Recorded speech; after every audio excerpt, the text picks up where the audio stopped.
Alec Miran is with us now from Washington. He is a longtime CNNer. We have worked together multiple times, Mr. Miran, and he was there in Beijing in 1989, was producing our coverage when Chinese authorities yanked the plug right on CNN, took us off the air because they didn't like our coverage. Alec Miran, thank you so much for coming in. Glad to be here, Brooke. So here is, first let me just play this historic moment, CNN's Bernard Shaw reporting from Beijing. I'm being told that the government officials are coming into the CNN control room now. This man with a piece of paper in his hand, I'm certain that is not a party invitation. And let's just watch what happens.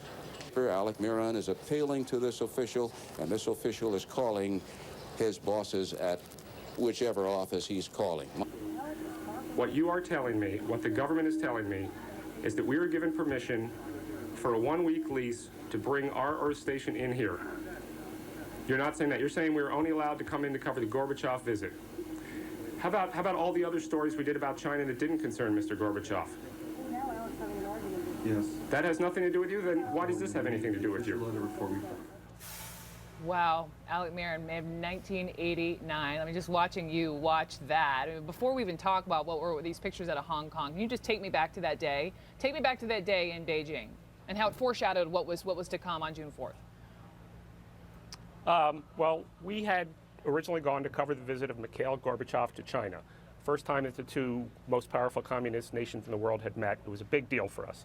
We had been on the air 12 hours a day for about a week and a half. And we still had another 8 hours left on our satellite lease, which we never believed they would allow us to bring in our own satellite dish because it gave us more freedom than any other broadcaster had ever had. And among the major networks, only a couple of us had our own transmission, so it was a big deal. Anyway, our lease was about to run out in 8 or 9 hours' time, but the pictures were so fabulous that I was told to try to keep us on the air for a while longer, and that's what this argument was about. In retrospect, if they had just let our lease run out and not renewed it, this could have all gone very quietly. But as it was, this became a moment, like you said, that foreshadowed it, because if they were willing to treat the free press like this, what were they going to do to their own people? And I think this made the situation seem a lot more serious for viewers at home and also the people in China.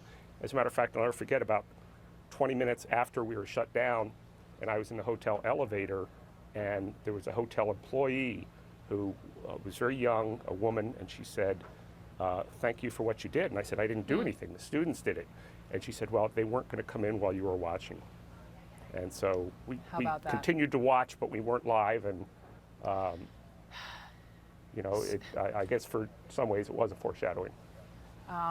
So you, and I should point out Roger Strauss, who is directing this entire show and has been for many years, he was sitting in front of you directing the show from, you know, right where you all were in China. But as you look at these pictures playing, and there's Roger, shout out to Roger, as you look at these similarities, these pictures coming out of Hong Kong, and even talking to Jeannie Moos earlier today, you know, who was there as well, she just was talking about the energy among the students, what seemed to be such positivity. How do you compare the then to the now and what we're seeing in Hong Kong? I think similarities about the protests is that in both of them it started with a fairly small bunch of students. In fact, the Tiananmen protest started a month and a half before that clip you showed. I was in China, and our bureau chief woke me up after an 18-hour flight and said, you have to come see this. There's a demonstration. And I said, demonstration in China? And he said, yes. We went out to Tiananmen Square, and there were 5 or 6 demonstrators being led by the police. And Bureau Chief Mike Chenoy said, well, this can't happen. Tomorrow they'll be gone. And they weren't gone. And it grew, and it grew, and it grew. And not only was it students, you would have entire hospital staffs come down to treat people who were, you know, there was sick, there was, you know, people were getting overheated. And I get the sense that that's the same sort of vibe that they have here, that it was started by students. It's growing exponentially. It's grown to other parts of Hong Kong. And one of the interesting things, in an indication that the Chinese government and the Hong Kong leadership don't think it's going to stop anytime soon, is that they canceled a huge fireworks display that would be Wednesday night Hong Kong time for what's National Day. It's normally one of the biggest holidays. But in 1989, Tiananmen Square, which is one of the biggest squares in the world, they estimated at one point there were 1 million students there, it became almost like a city. They had mobile kitchens, they had porta-johns, and I get the sense that that's happening here too. It's really taken on a life of its own.